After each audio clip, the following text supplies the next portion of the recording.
आज हम कवि तुलसीदास जी का जीवन परिचय पढ़ेंगे। तुलसीदास जी का जन्म 1532 ईस्वी में हुआ। इनका जन्म बांदा जिले के राजापुर गांव में हुआ था, लेकिन कुछ विद्वान मानते हैं कि इनका जन्म सोरो एटा में हुआ। इनके जन्म के बारे में विद्वानों के मत जो हैं वे एक नहीं हैं। इसके बारे में, इनके जन्म के बारे में विद्वानों के भिन्न भिन्न मत हैं। तुलसीदास जी का बचपन जो था वह बहुत ही परेशानियों में बीता। वे पैदा होते ही अपने माता पिता से अलग हो गए।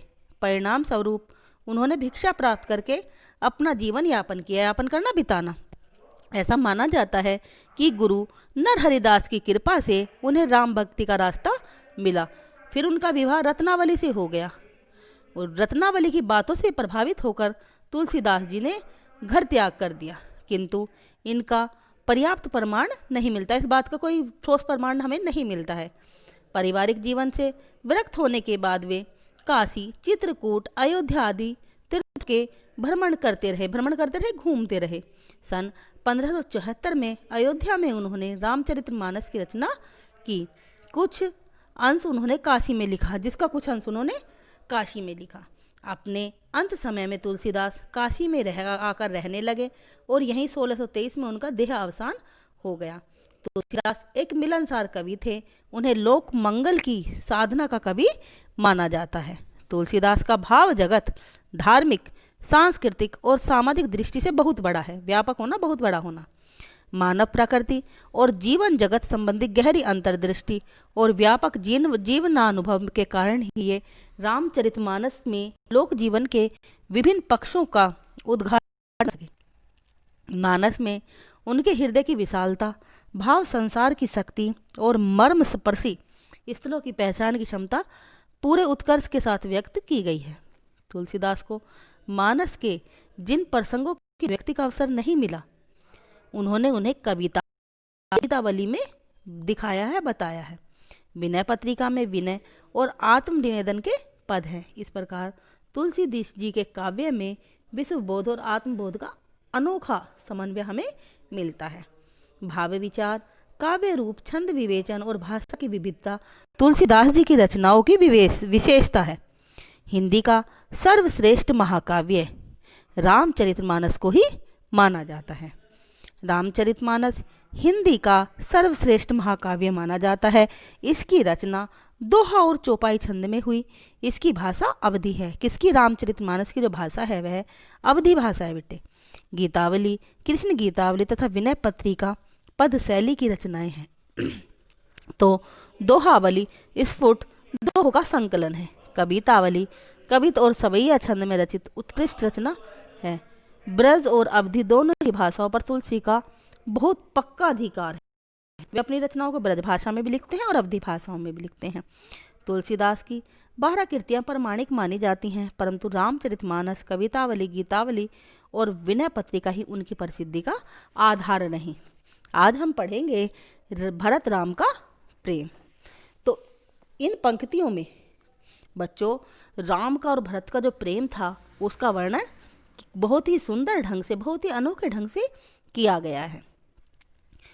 पुल की शरीर सभा भय ठाड़े, नीरज नयन नेह जल बाड़े, कहब मोर निज नाम कोहु न काऊ, स्नेहु विसेहि शिशुपंते परिहरे संगु, कबु नाते जिय जेहि रहारे उखेल जितावहि मोई, महु सन्हे संकोच दर्शन तृप्ति न आज लगी, प्रेम प्यासे नैन। तो सबसे पहले हम जिस पद्य में कठिन शब्द आए उनके बारे में जानेंगे। जैसे पुलकी है, पुलिक का अर्थ होता है पुलकित होकर।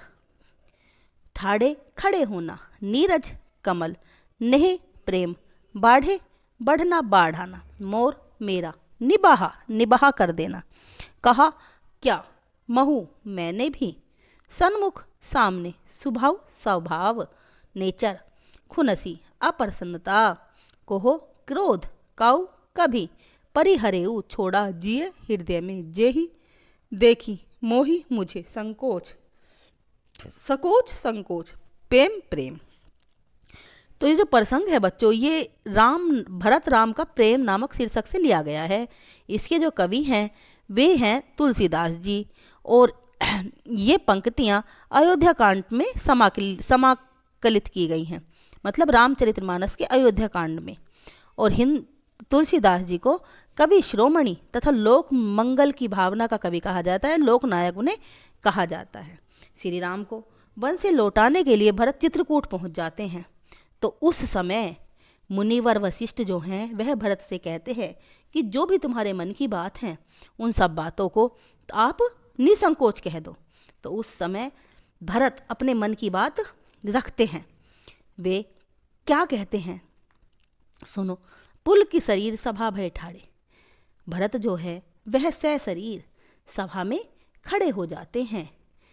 उस समय नीरज नैन ने जल बाड़े, उनके आँख कमल रूपी नेत्रों में अश्रुओं की बाढ़ सी आ जाती है, अर्थात इतने अधिक आंसू उनके आंखों में आ जाते हैं। वे कहते हैं कि मैं जो कहना चाहता हूँ वह सारा मुनिश्रेष्ठ कह चुके हैं। इससे अधिक, इससे ज़्यादा और मैं क्या कहूँ। मैं जानू निज नाथ स्वभाव। नाथ कौन है? भरत के नाथ हैं, भरत के नाथ हैं, भरत के जो भगवान हैं वह हैं श्री रामचंद्र जी। तो वे कहते हैं कि मैं अपने ईश्वर के, मैं अपने भगवान के स्वभाव को जानता हूँ। क्यों? क्योंकि वे अपराधी के अपराध को क्षमा कर देते हैं। मोह पर कृपा स्नेह विषय की। और इससे अधिक मैं क्या कहूँ कि उनकी जो कृपा है, उनकी जो दया है वह मुझ पर और भी बहुत ज़्यादा है। खेलत खुनसी न कबहू देखी। क्योंकि उन्हें मैंने कभी भी खेलते समय मुझ पर क्रोध करते हुए नहीं देखा। शिशुपंते परिहरेव न संगी, परिहरेव छोड़ा। उन्होंने बचपन से ही मुझे कभी अकेला नहीं छोड़ा है। कबहू न कीन है मोर मन भंगू। और उन्होंने कभी भी मेरे मन को दुख नहीं पहुंचाया। मैं प्रभु कृपा रीति जी है जी। मैंने अपने स्वामी श्री राम की कृपा को, श्री राम जी की जो दया दृष्टि है उसे हमेशा अपने मन से महसूस किया है। हारे ही खेल जितावे ही मोय। क्योंकि वो खुद खेल में हार जाते थे और मुझे जिता देते थे।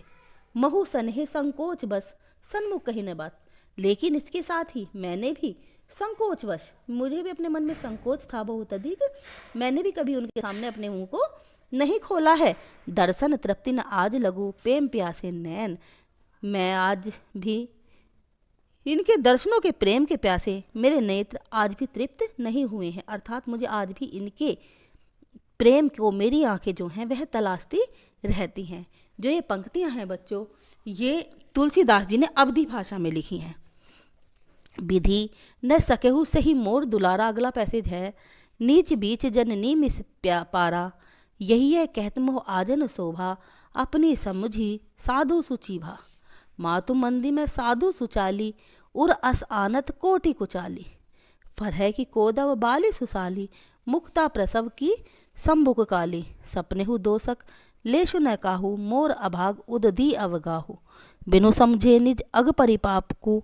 जारहु जाए जननी कहु काकू, हृदय हेर हारहु सब ओरा। एक ही भांति भलेउ भल मोरा, गुरु गोसाई साहिब सिय रामू। लागत मोहि नीक परिणामू, साधु सभा गुर प्रभु निकट। कहियो सुतल सती भाऊ, प्रेम प्रपंचु की झूठ फुर। जानी मुनि रघुराऊ। ये पंक्तियां भी रामचरितमानस के अयोध्या कांड से ही ली गई हैं और इनके कवि जो हैं वह भी तुलसीदास जी ही हैं। विधि विधाता ईश्वर मिश बहाना, यह सूची पवित्रता को कौन भा हुआ है। मदी अधम निकृष्ट सुचाली, सदाचारी और हृदय अस यह। कुचाली दुराचार करने वाला, घरई फलता है। कोदव मोटे मोटे जंगली चावलों की एक किस्म। कोदव है चावलों का एक पौधा। सुशाली उत्तम धान। मुक्ता मोती प्रसव उत्पन्न करने वाला। संबुक घोंगा। लेशु लेस मात्र जरासा। उदधि समुद्र। अवगाहु अतः अत्यधिक गहरा। अध पाप। परिपाकु परिणाम। काकु कटु वचन। नीक सही। सतीमाऊ शुद्ध फुर सत्य। जारव मैंने जलाया। हेरी देखकर सुथल। पवित्र स्थान प्रपंचु छल कपट। इसमें भरत जी ने कहा है कि विधि ने सखो से ही मोर दुलारा। जो ईश्वर है, जो विधाता है, भगवान है, वह राम के प्रति मेरे प्रेम को सहन नहीं कर सका। नीची बिछी जननी में प्यारा, तभी तो उन्होंने मेरी माता से ऐसा षड्यंत्र करा दिया। क्या षड्यंत्र करा दिया था? उन्होंने उनकी माता से, भरत की माता से क्या षड्यंत्र करा दिया था कि राम को 14 वर्ष का वनवास दिलवा दिया था। यह कहत मोहि आजु न शोभा, यह सब कहते हुए मेरी जो वाणी है वह शोभा को, वह सुंदरता को प्राप्त नहीं कर रही है। कैसे? अपनी समझू साधु सुचिभा, क्योंकि मैं खुद को साधु समझ रहा हूँ और माता को अपराधी समझ रहा हूँ। मातु मंदी में साधु सुचाली, माता जो है, मेरी माता जो है वह अपराधी हैं और मैं खुद जो हूँ वह सुंदर वाणी वाला हूँ, अच्छे विचारों वाला सदाचारी हूँ। अपनी उस उर अस अनंत कोटि कुचाली, ऐसा कहते हुए मेरी वाणी बिल्कुल भी शोभा को प्राप्त नहीं कर रही है, बल्कि इससे मुझे दोष लग रहा है। पर है कि कोदव बाली सुसाली, यह तो वही बात हुई जैसे कि किसी कोदव जंगली चावलों के बीच एक सुंदर उत्तम धान की किस्म उग जाए। मुक्ता पर सब दूसरा जो उदाहरण दिया इन्होंने दिया कि मुक्ता जो होता है, क्या काला घोंगा सुंदर मोती को उत्पन्न कर सकता है? मुक्ता पर सब की सम्मुख काली, जो काला घोंगा होता है, क्या वह सुंदर मोती को उत्पन्न कर सकता है? अर्थात कभी नहीं कर सकता। सपने हो दोषक लेखु न काही, मोर अभाग उददीह अवगायो। मतलब कहते हैं कि ऐसा कभी नहीं हो सकता, इनका निर्णय दूसरे लोग ही करते हैं। मेरे द्वारा स्वयं को साधु तथा माता को अधम मानने का जो विचार है वह बहुत अधिक दुराचारों को मेरे मन में उत्पन्न कर रहा है। वास्तव में मेरा जो दुर्भाग्य है वह ही बहुत ज़्यादा प्रबल हो रहा है। मैं सपने में भी किसी को दोष नहीं दे सकता। सपने हो दोषक लेशु न कहूँ, मैं सपने में भी किसी को दोष नहीं दे सकता हूँ। मेरा दुर्भाग्य अथाह समुद्र की भांति अपने पूर्व जन्मों के पापों के परिणाम समझे बिना ही मातु को कटु वचन कह रहा है। ये मेरा दुर्भाग्य ही है जो मैं ऐसे समय में अपनी माता के लिए कटु वचन, कड़वे वचन बोल रहा हूँ। हृदय हेरी हारेव सब होरा, मैंने अपने हृदय की बहुत खोज की लेकिन मैं हर तरफ से हार चुका हूँ। एक ही भांति भले ही भा मोरा, अब सिर्फ मेरा एक ही तरह से कल्याण हो सकता है। निश्चित रूप से मेरा सिर्फ एक ही प्रकार से कल्याण हो सकता है, वह है गुरु गोसाई साहिब सिय मोरा। या तो मेरे गुरु महाराज मुझ पर कृपा कर दें या राम और सीता स्वयं मेरे ऊपर कृपा दृष्टि करें, कृपा दिखलाएं। लागत मोहिनी के परिणाम, सिर्फ इन्हीं दो चीज़ों का जो परिणाम है वह मेरे लिए अच्छा हो सकता है, अन्यथा किसी भी चीज़ का परिणाम मेरे लिए उत्तम नहीं होगा।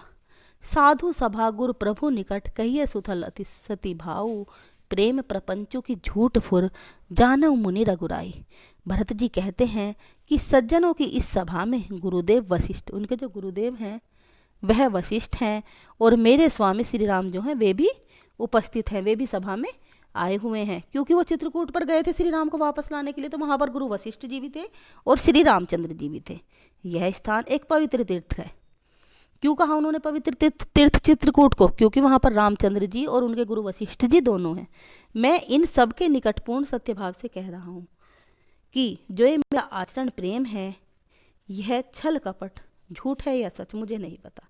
इसे तो केवल गुरु वशिष्ठ और रघुकुल शिरोमणि श्री रामचंद्र जी ही जान सकते हैं। धन्यवाद।